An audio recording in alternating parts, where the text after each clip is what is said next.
से ज़्यादा परचम कुशाई करें।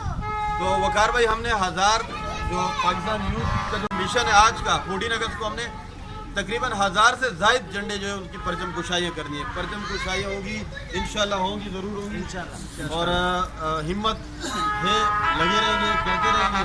ये आज ये अभी ये इस वक्त दूसरा परचम है जो हम इस वक्त सर बुलंद होगा और दुश्मनों के तीर होगा। अच्छा आप लाइव दे रहे हो, मैं एकदम लाइव लेता हूँ। नहीं वो है